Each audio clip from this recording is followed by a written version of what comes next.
त्यागना चाहिए, क्या ग्रहण करना चाहिए, इस बात का हमें अनुभव होना चाहिए, इस बात का ज्ञान होना चाहिए। हम लोग कब तक अज्ञानता में जिएंगे? कब तक आखिर इस प्रकार से अपने मन को धोखा देते रहेंगे?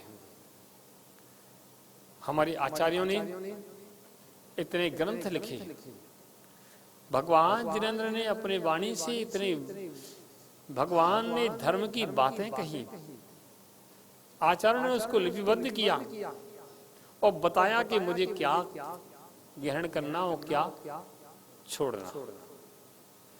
जैसे शरीर, इस शरीर को चलाने के लिए भोजन देना पड़ता है, तो समय पर भोजन दिया जाता है, शरीर स्वस्थ रहता है, और समय पर विसर्जन भी करना पड़ता है। अगर समय पर विसर्जन नहीं हो तो भी शरीर स्वस्थ नहीं रहता, बीमार पड़ जाता है।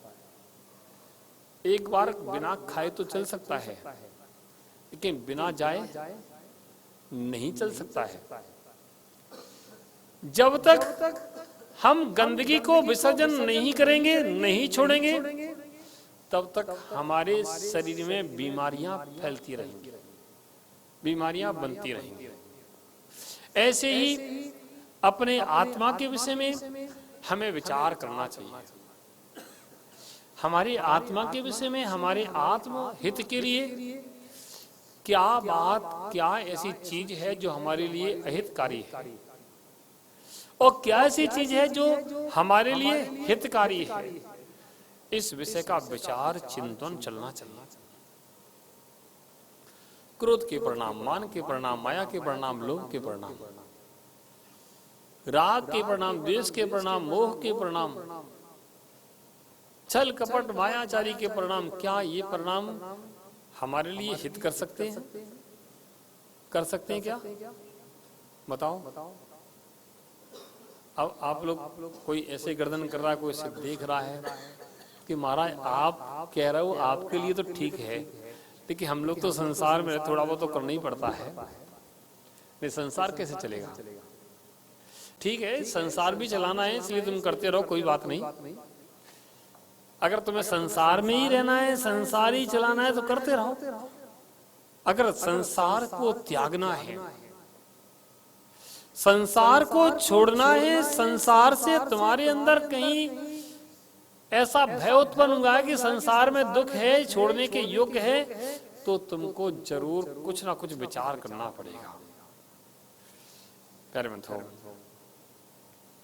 जो लोग क्रोध के, मान के भाव रखते हैं, मायाचारी के भाव रखते हैं, द्वेष के भाव रखते हैं, वो लोग कभी शांति का जीवन नहीं जी सकते हैं। अभी किसी ने बताया बांग्लादेश में बड़ा आतंक चल रहा है, सांप्रदायिकता के नाम पर लोग एक दूसरे को मारने पर उतारू हैं। कुछ नेतृत्व ऐसे हैं जो सांप्रदायिकता फैलाने की कोशिश करते हैं, अपना माहौल बनाते हैं, जनता की चिंता नहीं करते हैं, लोगों की चिंता नहीं करते हैं, केवल अपना माहौल बनाना चाहते हैं कि मेरा माहौल बने। प्यार बंधुओं, ये क्रोध के भाव, मान के भाव क्या किसको कहां ले जाएंगे? कुछ दिन क्रोध के भाव करने के बाद कुछ लोगों को तुमने मार भी दिया, उसके बाद तुम्हें मिलेगा क्या? क्या शांति मिलेगी? जैसा तुमने किसी को मारा है तो वह भी कभी तुम्हें मारेगा। एक कर्म सिद्धांत है। तुम क्या सोचते हो, बच जाओगे? नहीं बचोगे। कर्म सिद्धांत है। ये जीव एक दूसरे का जो कर्म का बंद करते हैं, वैसे कर्म का फल वह भोगता भी है। प्यारे बंधुओं, हम लोगों को अगर शांति का जीवन जीना है तो क्रोध के भाव, मान के भाव, मायाचारी के भाव, ये सारे भावों को कहीं ना कहीं विसर्जन करना पड़ेगा। और हम लोगों को एक ऐसा भाव जागृत करना पड़ेगा जो भाव हमारी आत्मा के अंदर शांति पैदा करे। जिस देश में लोग मिलके रहते हैं, प्रेम से रहते हैं, वात्सल्य से रहते हैं, उस देश का झंडा हमेशा ऊंचा उठता है। जहां लड़ाई झगड़े फसाद बने रहते हैं, उस देश की कभी उन्नति नहीं होती, विकास नहीं होता। हमारा भारत देश अगर विकास कर रहा है तो वह एक दूसरे के प्रेम की भावना, एक दूसरे के अंदर प्रेम की भावना है, इसलिए विकास कर रहा है। प्यारे बंधुओं, प्रेम की वात्सल्य की भावना ही विकास करती है। एक दूसरे के द्वेष की भावना कभी जीवन का विकास नहीं कर सकती है। हम लोगों के लिए एक दूसरे के प्रेम के भाव होना चाहिए। जब एक दूसरे के प्रेम का अभाव होगा तो निश्चित रूप से हमारे जीवन का विकास होगा, हमारा ही नहीं सबका विकास होगा। प्यारे बंधुओं, गलत चीज है, गलत काम है, उनको छोड़ना चाहिए। हथियारों की नोक पर किसी को दबाने का काम छोड़ना चाहिए। प्रेम वात्सल्य दिखाना चाहिए। प्रेम वात्सल्य दिखाने से वह प्रेम उसे अपना अपने आप बना लेगा। प्यारे बंधुओं, हमारे आचार्य पूज्यपाद स्वामी ने एक कारिका लिखी, त्यागाय शेषे वित्त मवित संचिनोत्या स्व शरीरम स पंकेन स्नास्यामिति विलंबति। त्यागाय शेषे वित्त मवित संचिनोत्या त्यागाय शेषे वित्त मवित संचिनोत्या स्व शरीरम स पंकेन स्नास्यामिति विलंबति। जो अवित्त संचिनोत्या, अवित्त माने निर्धन मनुष्य, त्यागाए दान देने के लिए, श्रेय से अपने सुख के लिए, वित्तम यानी धन को, संचिनोति एकत्रित करता है, स्नास्या मैं स्नान करूंगा, इति इस विचार से स्वशरीरम सब पंकेन अपने शरीर से कीचड़ को लगाता है। मैं दान करूंगा, त्याग करूंगा, इसलिए धन कमाता हूं, धन कमाऊं। बहुत से लोग मेरे पास आते हैं, कहते हैं महाराज आशीर्वाद दे दो, खूब धन कमाएं, खूब पैसा कमाएं और कमा करके खूब दान करें, खूब कमाएं और खूब दान करें। यहाँ आचार्य महाराज कहते हैं कि भाई ये ठीक है, तुम्हें स्नान करना है, लेकिन वह कौन सा मूर्ख होगा जो स्नान करने के लिए नालियों में लोट लगाएगा, कीचड़ में लोट लगाएगा, या कीचड़ अपने शरीर से लीपेगा। स्नान करना ये तो ठीक है, लेकिन कीचड़ लगाना और फिर स्नान करना ऐसा नहीं।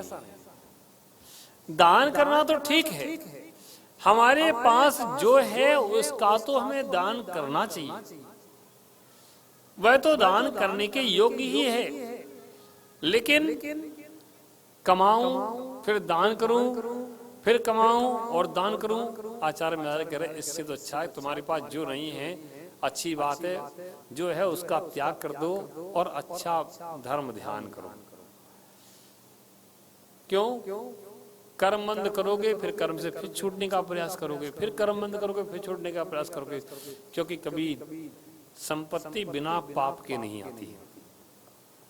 संपत्ति बिना पाप के नहीं आती, और पाप के द्वारा अर्जित संपत्ति, जो पाप करके अर्जित की गई संपत्ति है, तुमने कर भी ली है और दान भी कर दिया है, तो तुमने क्या किया? इधर पाप कमाया, इधर पुण्य कमा लिया, इधर पाप कमाया, इधर पुण्य कमा लिया, इस पाप के फल को भोगा, इधर पुण्य के फल को भोगा, और ऐसे हमारा संसार बढ़ता रहता है। प्यारे बंधुओं, जो छोड़ना ही है उसके लिए क्या बुद्धि लगाना, छोड़ना है उसके लिए क्या विचार करना, वो छोड़ने का ही विचार ठीक है, ये वस्तु छोड़ने की योग्य है, छोड़ दो। प्यारे बंधुओं,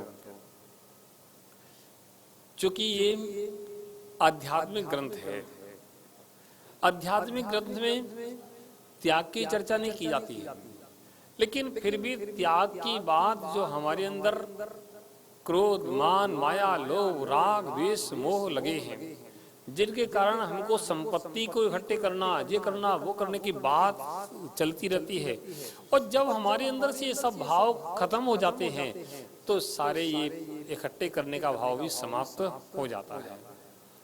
अब भगत जी ने मान लो कमा लिया रुपया, तो कमा कर क्या करेंगे? अपने बच्चों को दे देंगे, दान कर देंगे, और क्या करेंगे बताओ? भगत जी क्या करोगे? बस यही कर सकते हैं। कमा लिया, कमाने के बाद दान कर दिया या बच्चों को दे दिया। अगर सोच के देखो, अगर भगत जी शादी नहीं करते और मुनि बन जाते तो कहाँ होते बताओ?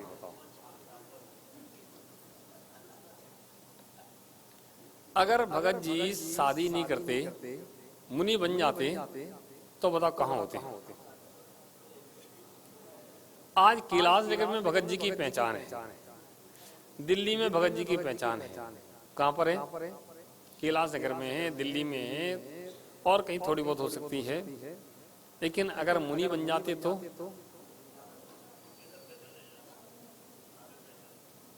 ओहो, अब ये बात भगत जी की नहीं है, ये तुम सबकी है।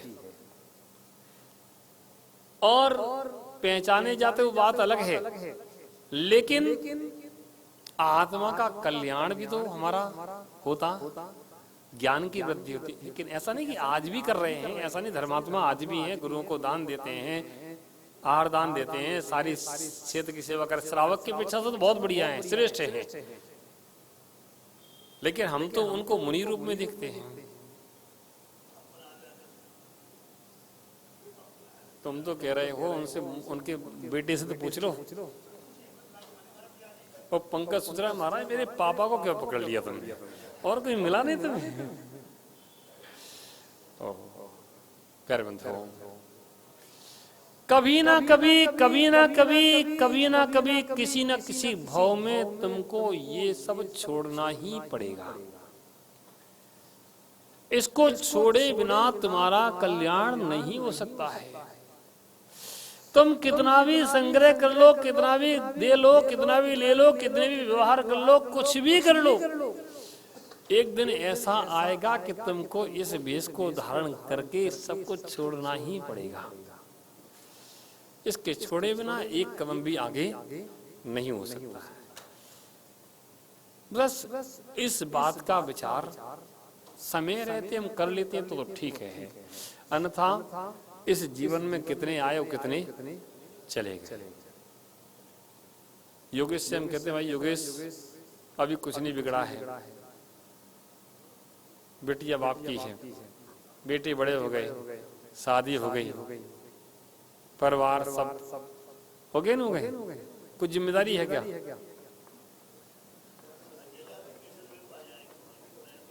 महाराज कैसी बात कर रहे हो? जिम्मेदारी तो जीवन के लास्ट समय तक योगेश भाई खत्म नहीं होगी, क्योंकि तुम दूध देती गाय की तरह हो। दूध देती गाय को कोई छोड़ता नहीं है, और जिम्मेदारी बनी रहेंगी, तुम पकड़े रहोगे, और जैसे ही संसार तुम्हारा चलता रहेगा।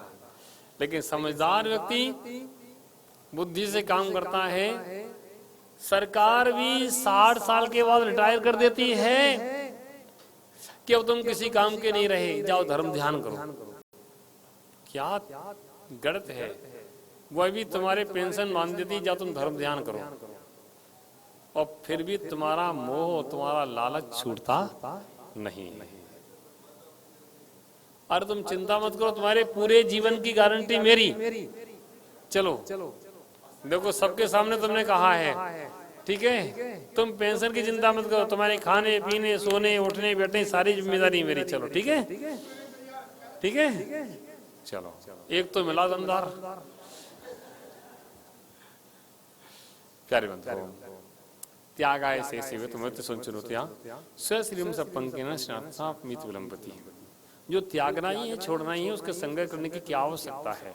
उसको कर संग्रह करने की आवश्यकता नहीं है। संग्रह ऐसी वस्तु का करो जो वस्तु तुम्हारे लिए जीवन की उत्थान के लिए हो, यानी आपके आत्म कल्याण के लिए हो। ऐसी वस्तु का संग्रह करो तो तुम्हारा जरूर कल्याण होगा। राग, द्वेष, मोह, क्रोध, मान, माया, लोभ ये तुम्हारे लिए अच्छे नहीं है। तुम्हारे लिए समता, परिणाम, वैराग भावना ये तुम्हारे लिए श्रेष्ठ है, जो तुम्हारे जीवन का उत्थान करेगी। सबके लिए मंगल आशीर्वाद, यही भावना सबका जीवन मंगलमय हो। साथ में एक बात और मैं कहना चाहता हूं, बांग्लादेश में जितना हाहाकार मच रहा है, लोग परेशान हैं, एक दूसरे को परेशान करने में लगे हैं। भावना भाएं